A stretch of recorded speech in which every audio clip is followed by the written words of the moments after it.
ખબરો ઉપર મહત્વની વાત કરવામાં આવે તો ગુજરાતની રાજનીતિની વાત કરી રહ્યા છીએ। આજે કોંગ્રેસના નેતા રાહુલ ગાંધી ગુજરાતના 2 દિવસના પ્રવાસે છે।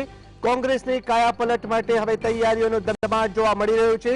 ગુજરાત કોંગ્રેસના નવસર્જન માટે હાઈકમાન્ડ હવે સજ્જ બન્યું છે। કોંગ્રેસના દિગ્ગજ નેતા રાહુલ ગાંધી ફરી 2 દિવસ આજથી ગુજરાતના પ્રવાસે આવશે। બપોરે 2:30 વાગે તેઓ ગુજરાત આવશે। એઆઈસીસી સહિત ગુજરાત કોંગ્રેસની બેઠકમાં महत्वपूर्ण हाजरी आपशे। कोंग्रेसनी बात करवामां आवे तो आजनी बेठकनी बात करी रह्या छे।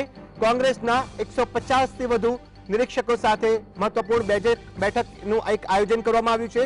आ बेठकमां मिशन गुजरातने लई रणनीति घडवामां आवशे।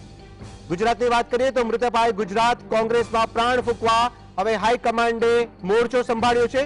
तेना भागरूपे राहुल गांधी आजथी 2 દિવસ गुजरातना प्रवासे छे।